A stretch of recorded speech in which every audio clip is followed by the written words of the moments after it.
Good evening friends, हम स्वागत करते हैं maths with ER Arjun sir में।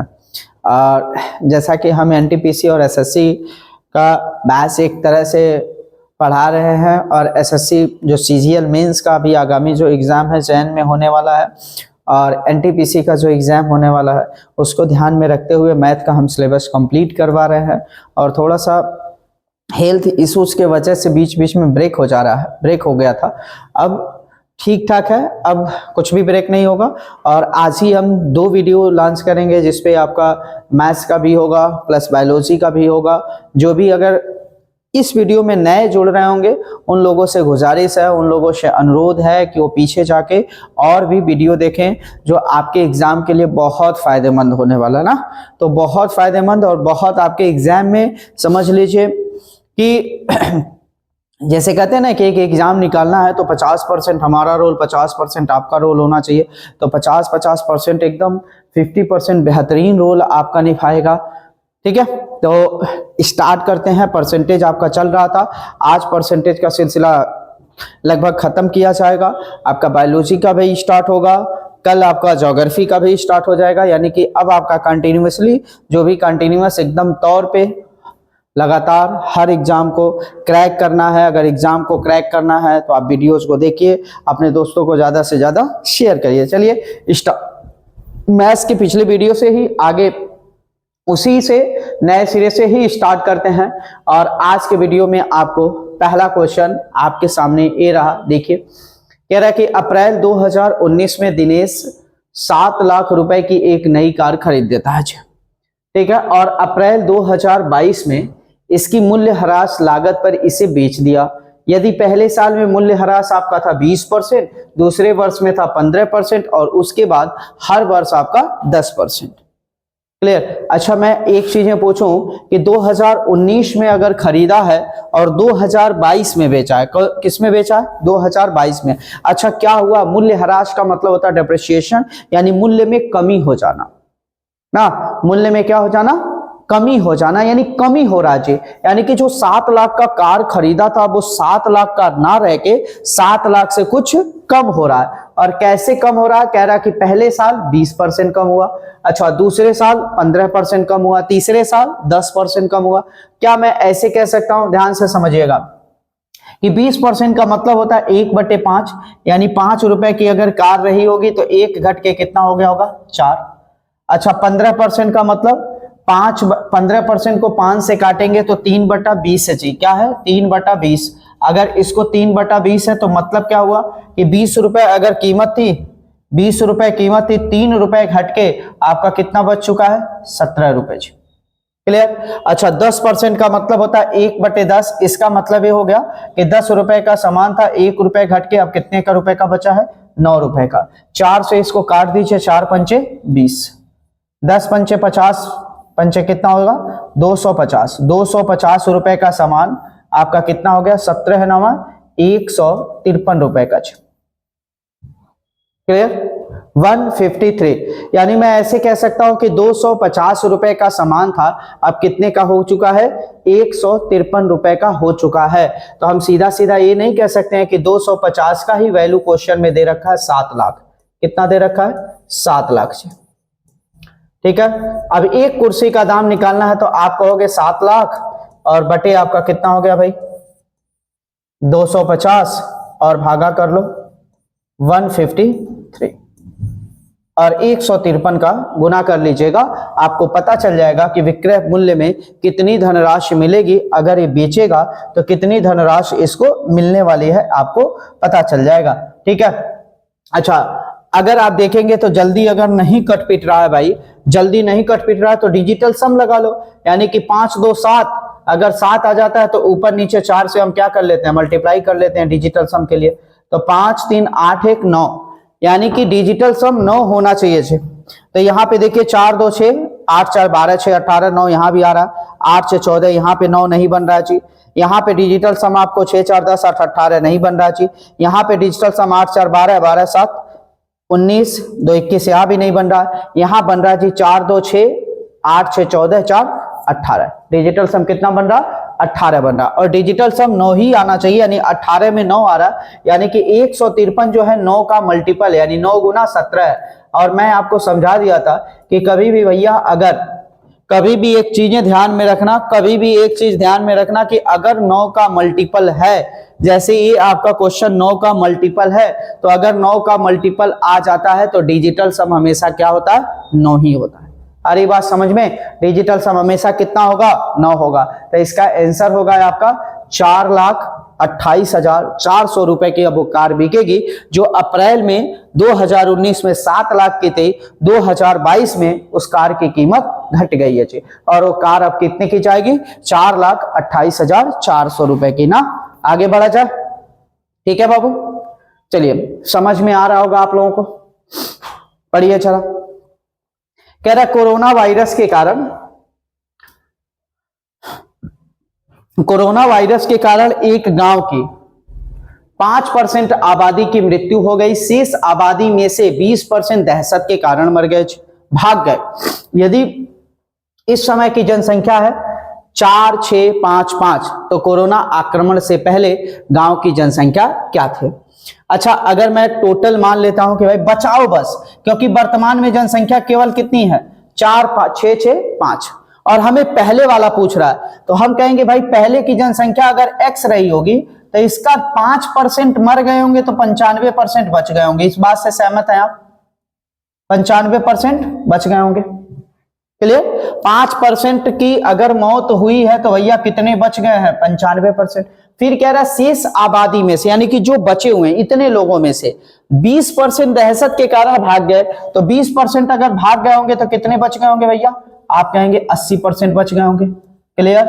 और आपको टोटल कितने लोग बचे हैं, तो आपका जवाब होगा 6,4,6,5,5 इतने लोग बचे हैं, क्लियर है।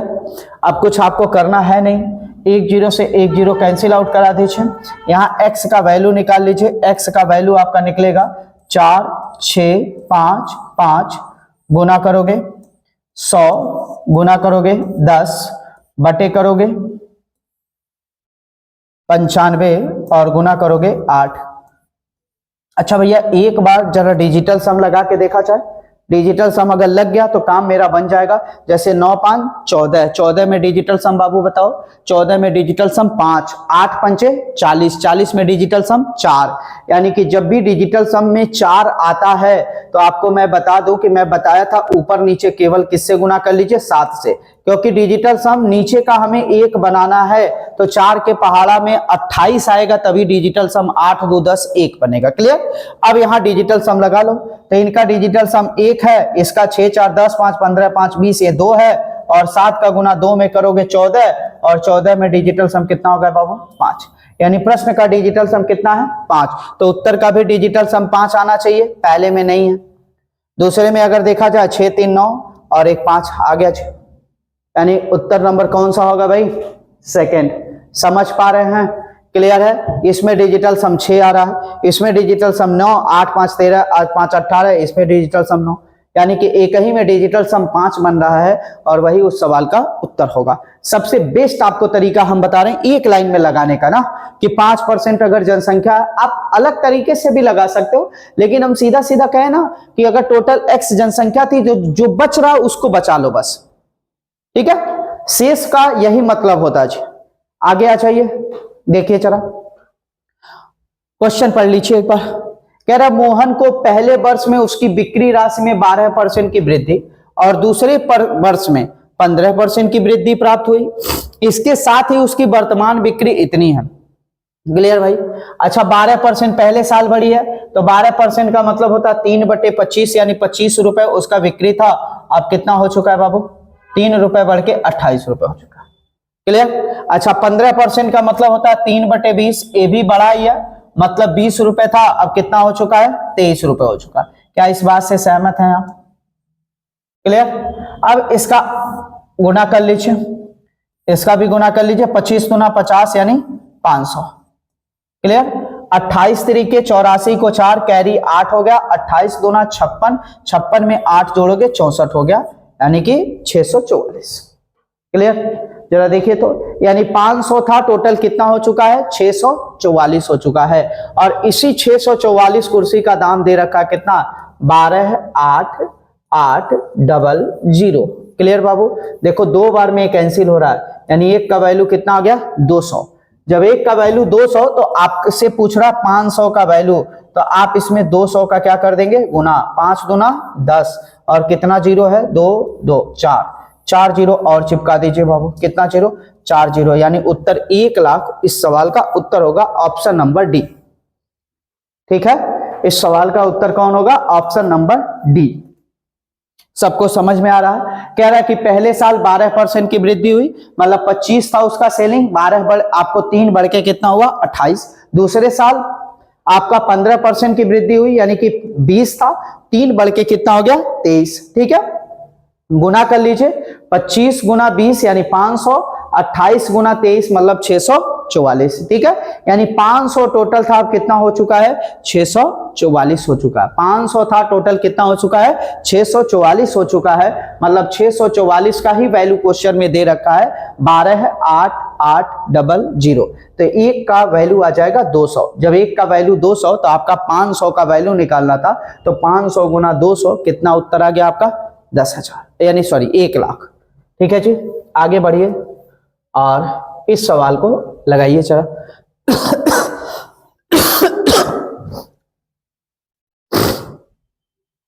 ठीक है, आइए पढ़िए जरा। कह रहा है एक मास्क निर्माण कंपनी ने 2018 में एक्स संख्या के मास्क का निर्माण किया। इसने 2019 में अपनी निर्माण क्षमता में 30% की वृद्धि की और इसके बाद 2020 में इसके निर्माण में 15% की और वृद्धि की। और कह रहा है कि 2021 में मशीनरी के खराब होने के कारण इसके निर्माण में 40% की गिरावट आ गई। ठीक है, कह रहा है यदि 2021 में 1,79,400 मास्क का निर्माण किया जाता है तो कह रहा है एक्स का मान बताइए जी। ठीक है भैया, समझ पा रहे हैं, बताइए, स्टार्ट किया जाए। कह रहा है कि पहले कह रहा है कि 2019 में 30% का वृद्धि कर दिया। अच्छा, 30% का वृद्धि कर दिया है, ध्यान से समझिएगा, 30% का वृद्धि कर दिया है, मतलब 30% का 3/10 यानी 10 अगर पहले मास्क बन रहा था तो अब कितना बन रहा है बाबू, 13 बन रहा है। ठीक है, अच्छा कह रहा है कि अब 2020 में इसके निर्माण में 15% की और वृद्धि किया गया, मतलब जो 30% था वो 15% और बढ़ा के कितना कर दिया गया, 45%। कितना कर दिया गया, 45%। ठीक है जी, और 45% का वैल्यू होता है 9/20। ठीक है जी, यानी कि 20 था, 9 बढ़ा के कितना कर दिया गया, 29 कर दिया गया, और फिर 40% की कमी कर दिया गया।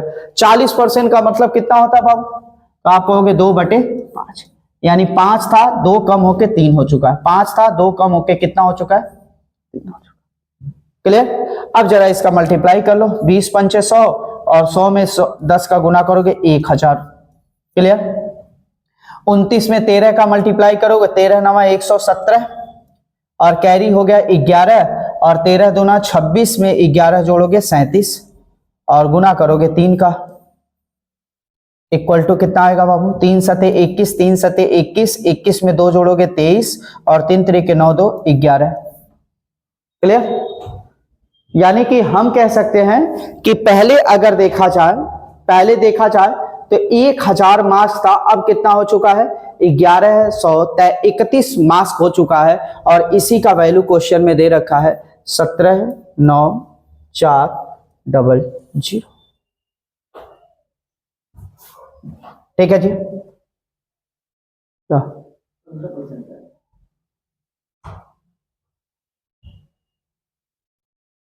अच्छा एक मिनट।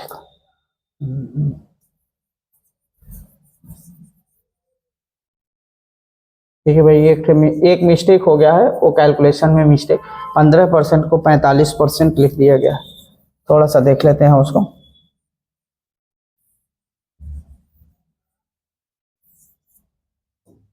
पंद्रह परसेंट ही है, 15% का मतलब 3 बटे कितना है, 20, यानी 20 लोग थे, 23 लोग हो चुके हैं, और यहाँ 10%, 40%, यानी कि 40 से 5 से कितना हो चुका है, 3 हो चुका है जी। तो सीधा सीधा लिखिए, यानी 1000 हो चुका है। और यहां से हो गया 13 का गुणा करिए, 13 तिया 39 को 9 और 13 दूना 26, 26 में आप 3 जोड़ दीजिए, यानी 26 3 29 299। क्लियर, ठीक है जी। और गुना करना है 3 का, तो 3 3 9 27, 3 9 27 2 29 और 3 दूना 6, 3 दूना 6 और 6 में 2 जोड़िए, 6 2 8। क्लियर, यानी कि 1000 से 897 हो गया। और इस 897 का वैल्यू दे रखा है 179400। यहाँ 897 से 2 बार में कैंसिल हो जाएगा, यानी 1 का वैल्यू कितना आ गया, 200। और 1000 का वैल्यू निकालना है, गुना कर दीजिए 200 का, और देखिए 2 1 कम 2 और 3 2 5 0 चिपका दीजिए, यानी कि 2 के आगे 5 0, यानी 2 लाख। समझ पा रहे ना, यानी कंपनी पहले कितना अपनाई थी, 2 लाख आपका मास्क बना रही थी। अब कितना आपको मास्क हो गया था, 1,79,400। कब से, यानी कि कुछ बढ़ा कुछ घटा, फिर लास्ट में आपको जो भी आपका उत्तर है आपके सामने है। ठीक है, यानी 2018 में 2000 मास्क। चलिए भाई आ जाइए। एक कार के मूल्य में हर वर्ष 20% की दर से कमी होता है जी। 2 साल बाद कार का मूल्य आपको 48,000 यानी 4,80,000 रुपए हो जाता है। तो वास्तविक मूल्य बताना है। अब देखिए 20% की कमी हो जाता है, मतलब है 20% का मतलब 1/5, यानी 5 रुपए पहले था, फिर 4 हो चुका है। अगले साल भी यही क्रिया होता है, यानी 5 से कितना हो जाता है, 4 हो चुका है। यानी अगर देखा जाए तो 25 से कितना हो चुका है बाबू, 16 हो चुका है। 25 से कितना, 16, और 16 का ही वैल्यू दे रखा कितना, 4,80,000। 4,80,000, यहां से 16 से काट दीजिए 3 बार में, यानी 1 का वैल्यू कितना आ गया, 3,000। तो 25 तिया 75, 25 तिया 75, यानी 7,50,000 इस कार की कीमत थी जी। 7,50,000 इस कार की कीमत थी। Option number C, option number C is the right answer. C is the right answer. Clear है, आगे बढ़ा जाए। ठीक है, आ जाइए नेक्स्ट क्वेश्चन लिखिए, देख लीजिए। कह रहा संदीप अपनी वार्षिक आय का 32% भोजन पर, शेष आय का 20% यात्रा पर और शेष आय का 35% कपड़े पर खर्च करता है, और फिर भी प्रतिवर्ष 70,720 रुपए बचा लेता है। अब देखो क्वेश्चन में बस एक चीजें ध्यान में रखना है, शेष जब भी पूछे भाई ना, तो बस बचाते जाओ, क्योंकि ये लास्ट में बच रहा है। जैसे हम टोटल मान लें कि संदीप की वार्षिक आय है X रुपए, कह रहा कि 32% भोजन पे खर्च किया, 68% बचा लिया जी, 68% बचा लिया। अच्छा, शेष आय का यानी जो बच गया उसका 20% खर्च कर दिया, 80% बचा लिया जी। और शेष आय का 35% खर्च कर दिया, 65% बचा लिया जी। और ये सब बचाने के बाद आपको कितना बच गया, 70,720, 70,720। क्लियर। अब x का वैल्यू निकालना है भाई। अब देखो x का वैल्यू निकालना है, तो अब x का वैल्यू निकाल लो भाई। देखो 70,0720 और गुना कर दो 100, गुना कर दो 100, गुना कर दो 300, जाके उधर गुना हो जाएगा और बटे में आपका आ जाएगा, ध्यान से समझिए, 68 और गुना 80 गुना 65। क्लियर। अच्छा, मैं आपसे पूछूं कि क्या इतना बड़ा आप कैलकुलेशन करने के क्यों मोड में पड़े हो? डिजिटल सम लगा लो एक बार, जरा देख लिया जाए तो डिजिटल सम 8 6 14 में 5 डिजिटल सम, 5 बटे 40 में 4 डिजिटल सम, और उसके बाद 6 5 11, 11 में 2, 4 दूना 8, यानी नीचे का डिजिटल सम अगर 8 आया है तो 8 से ऊपर नीचे क्या कर दिया जाए बाबू, गुना कर दिया जाए, क्योंकि 8 8 64 में डिजिटल सम 0 आ जाएगा, सॉरी 1 आ जाएगा, तो इसका तो डिजिटल सम 1 है। ठीक है, 7 2 9 8 7 56, और 56 में डिजिटल सम देखेंगे तो 5 6 11, और 11 में डिजिटल सम देखेंगे तो 2। प्रश्न का डिजिटल सम 2 है, तो उत्तर का भी डिजिटल सम 2 होना चाहिए। तो 7 5 12 3 15 नहीं 2 बन रहा जी, 5 4 9 ये नहीं बन रहा, और 2 एक ही जगह तो डिजिटल सम बन रहा है, खत्म। x का वैल्यू आ गया। क्लियर। x का वैल्यू कितना आ जाएगा, 2 लाख। समझ पा रहे हैं? संदीप की वार्षिक आय कितनी होगी? 2 लाख। ये आपको सबसे बेस्ट आपको तरीका बता रहे हैं, सबसे बेस्ट एकदम अप्रोच बता रहे हैं इस क्वेश्चन को, ऐसे क्वेश्चन को सॉल्व करने के लिए। आज के डेट में देखिए क्वेश्चन तो हम सॉल्व करेंगे ही करेंगे, प्लस आपको ये भी पता होना चाहिए कि हम क्वेश्चन कितना जल्दी सॉल्व कर रहे हैं। अगर जल्दी से जल्दी सॉल्व करेंगे तो आपको ज्यादा बेहतर होगा ना। चलिए नेक्स्ट क्वेश्चन देख लेते हैं बाबू। कह रहा है कि एक खाद्य तेल की कीमत में 45% की वृद्धि हो गई। बजट बनाए रखने के लिए इस तेल की खपत को 20% कम कर दिया गया। इस खाद्य तेल के कारण व्यय में वृद्धि ज्ञात कीजिए। ठीक है बाबू, अब जरा देखिएगा, समझिएगा बात को। पहले हम समझते हैं कि इसमें क्या क्या है। एक ही क्वेश्चन से लगाओ बाबू, कीमत, मात्रा यानी जिसको आप खपत कहते हो, और व्यय, ये तीन ही चीज इस क्वेश्चन में, ऐसे क्वेश्चन में तीन ही चीज दे रखा होता है और तीन ही चीज से आपको खिलवाड़ करना है, तो बार बार अलग अलग तरीका हमें नहीं ढूंढने की जरूरत पड़ेगी ना। तो 45% कीमत में वृद्धि हुआ। 45% का मतलब कितना होता है बाबू? 9/20। 9/20 यानी कि 20 रुपए था, 9 रुपए बढ़ के 29 रुपए हो चुका है। क्लियर? अच्छा, जो मात्रा होता है जस्ट उल्टा होता है, तो हम कहेंगे पहले 29, या तुम ऐसे आराम से एक एक जीरो बढ़ा लोगे तो ज्यादा सुटेबल रहेगा। एक जीरो यहां बढ़ा लो, एक जीरो यहां बढ़ा लो, एक जीरो यहां बढ़ा लो, यानी 290 खपत था यानी मात्रा था, लेकिन कह रहा है खपत कम कर दिया गया 20%, यानी 290 का 20% यानी करोगे जब तो आप कहोगे 20% कम कर दिया गया, यानी 290 का 80% ही खपत अब हो रहा है। 290 का 80% ही खपत हो रहा है। तो हम यहां से एक जीरो कैंसिल कर देंगे, एक जीरो से एक जीरो कैंसिल कर देंगे, 29 में 8 का गुणा कर देंगे, 8 9 72 और 8 दूना 16, 16 में 7 जोड़ोगे 23 हो जाएगा, यानी 232। क्लियर? 290 की जगह कितना खर्च हो रहा है? 232 खपत हो रहा है। बस गुना करना है तुम्हें, 29 दूना 58, 29 दूना 58 और 3 जीरो चिपका दो, 3 जीरो चिपका दिए छी। यहां पे आप देख लो, यहां पे डबल जीरो, 29 दूना 58 और 29 दिया होता है कितना? 87, 87 में 5 जोड़ोगे 92, कैरी हो गया 9, 29 दूना 58, 58 में 9 जोड़ोगे तो आपका आएगा 67। क्लियर? यानी कि कहने का मतलब कि पहले ये व्यय था 58,000 पहले खर्च हो रहा था, अब 67,280 रुपए खर्च हो रहा है। कितना खर्च हो रहा है? 67,280 रुपए। मैं पूछूं कितना बढ़ गया तो 2,000 इधर और 7,000 इधर, यानी 9,280 रुपए बढ़ गया। 9,280 रुपए बढ़ गया। आपका जवाब होगा कितने पे? तो 58,000 पे। कितने पे? 58,000 पे। तो 100 पे कितना इंक्रीमेंट? यहां से 2 जीरो से 2 जीरो, 1 जीरो से 1 जीरो। क्लियर?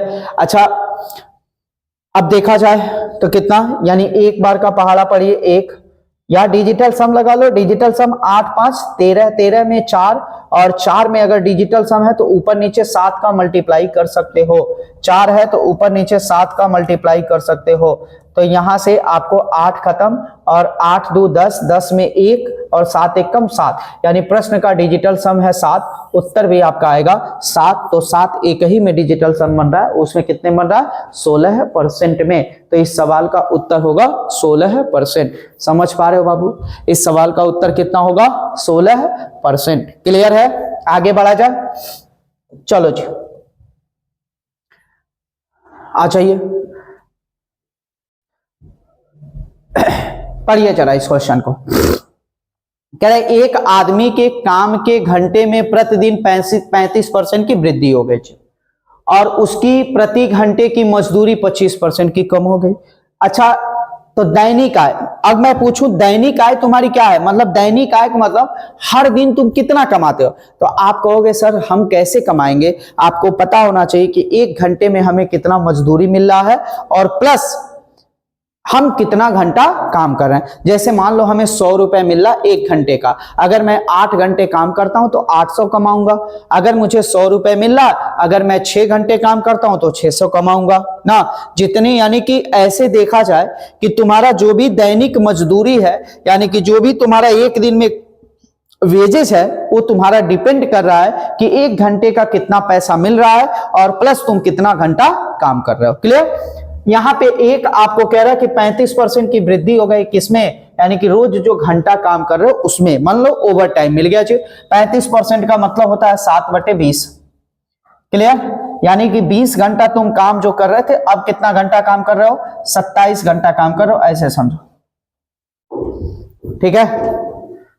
अब ये मत समझना कि सर दिमाग ये ना लगा देना कि अरे 20 घंटा है,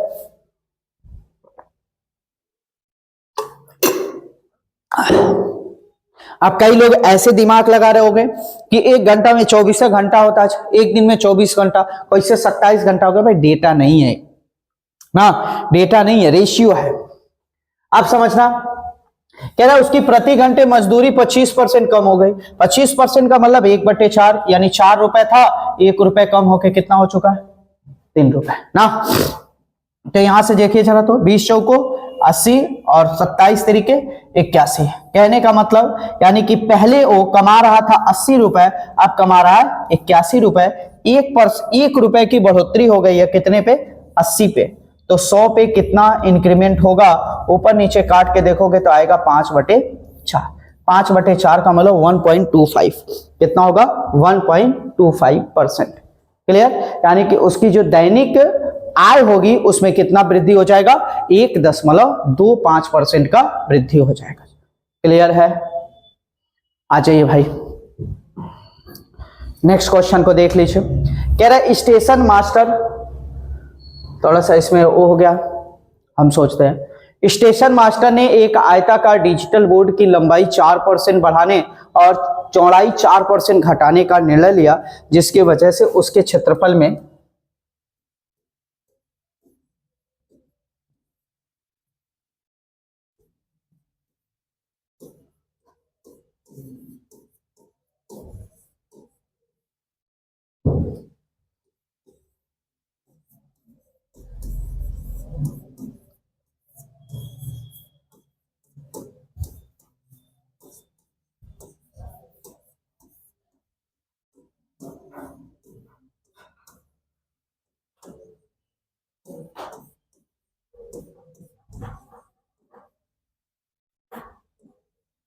जिसकी वजह से उसके क्षेत्रफल में कितने % की कमी या वृद्धि होगी। क्लियर?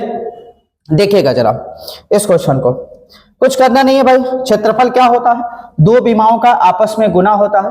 तो कह रहा है डिजिटल बोर्ड की लंबाई 4% बढ़ा दिया। 4% का मतलब होता है 1/25, यानी 25 रुपए था, अब कितना हो चुका है भाई, 26 हो चुका है। और फिर कह रहा 4% घटाने का भी निर्णय ले लिया, क्या, आपको चौड़ाई, यानी 25 था, 4% घटा दिया, यानी कि कितना हो गया आपका 24। गुना कर लो भाई, 25 में 25 का गुना करोगे 625। ठीक है? 26 चौको तो 104, कैरी हो गया 10, और 26 दूना 52, और 52 और 10 जोड़ोगे तो आपका आएगा 62। क्लियर? यानी 625 था, अब कितना हो गया है, 624 हो चुका है। मतलब 1 की कमी हो गई है कितने पे, 625 पे। तो 100 पे कितना कमी हो जाएगा बाबू, 0 पॉइंट समथिंग उत्तर आएगा, जो आपका 1.3, 1.2, 1.25 ऐसा कुछ उत्तर नहीं आने वाला है। क्लियर? तो इसमें से कोई भी विकल्प आपका सही नहीं है। अब देख लिया जाए, 25 से काट दो इसको, 25 से 25 में बारे में करोगे, 25 में 25 का, और 125 चौको 100। ठीक है जी, तो 4/25, 4/25। ठीक है? तो आएगा आपका 0.40 हो जाएगा 1, और 15 बचेगा 0.16, 0.16। इस सवाल का उत्तर होगा 0.16% की क्या कमी, क्या बाबू, कमी। समझ पा रहे? इस सवाल का ये उत्तर होगा। क्लियर? बताइए, कोई दिक्कत? आगे आ जाइए।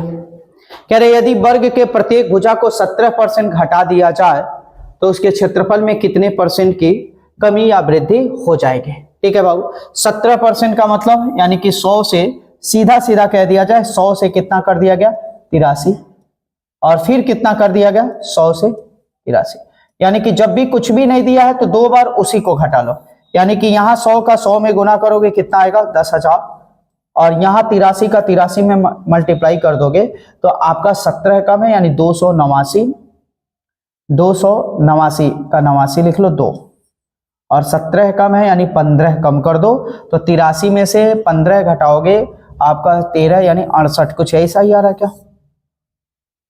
68 89, एक बार आप कैलकुलेशन चेक कर लेना, 83 का स्क्वायर करके देख लेना कितना आ रहा है, 68 89 आ रहा है बाबू। अगर 68 89 आ रहा है तो 10,000 था, 68 89 हो चुका है, कितना कम हुआ है? तो आपका जवाब होगा कि घटा लीजिए सर, 1 होगा आपको, उसके बाद 1 होगा, फिर 1 होगा, और फिर आपका 9 होगा, और इसमें से 3 और भाग करोगे यानी 10,000 पे, 10,000 पे तो 100 पे कितना कमी हो जाएगा? आपका जवाब होगा 2 0 से 2 0 कैंसिल आउट कर दीजिए और 100 से भाग देंगे, 31.11% इस सवाल का उत्तर होगा। ठीक है, 31.11% इस सवाल का उत्तर हो जाएगा। समझ पा रहे हैं? कोई दिक्कत किसी को?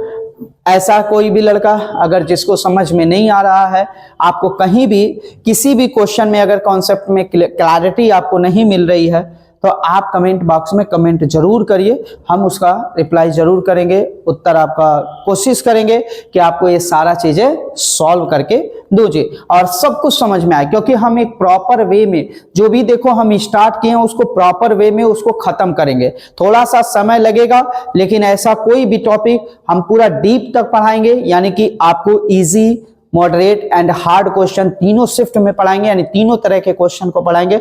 और अगला हम पीडीएफ कुछ ऐसे ही बनाने वाले हैं कि इजी, उसके बाद मॉडरेट, उसके बाद आपका कुछ हार्ड क्वेश्चन रहे, कुछ आए हुए क्वेश्चन रहे जिसका सॉल्यूशन कुछ सोचना पड़े, तो ऐसे क्वेश्चन का कलेक्शन करेंगे और उससे आपको बेहतर एक बेहतर आपका प्रिपरेशन होगा। तो जितने लोगों को अगर समझ में, और आपसे गुजारिश है वीडियो देख के थोड़ा सा आप कमेंट बॉक्स में जरूर कुछ हमारे लिए लिखें कि हाँ क्या चीजें हैं, क्या कमियां हैं, हमारी कमियों को बताइए, हमारी अच्छाइयों को ना बताइए, हमारी कमियों को बताइए, कि जिससे हम अगले वीडियो में उस कमी को दूर कर सके और आपको एक बेहतर कंटेंट मिल सके जो आपके प्रिपरेशन में आपको बेहतर काम कर सके, बेहतर हेल्प कर सके ना। तो आज के लिए बस इतना ही, आपको नेक्स्ट वीडियो में फिर मिलते हैं, तब तक के लिए आपको थैंक यू सो मच हमारे साथ बने रहने के लिए, और ऐसे ही हमें प्यार देते रहिए और वीडियो को ज़्यादा से ज़्यादा लाइक और शेयर करते रहिए कि लोग इसका फ़ायदा उठा सकें। ठीक है, थैंक यू सो मच।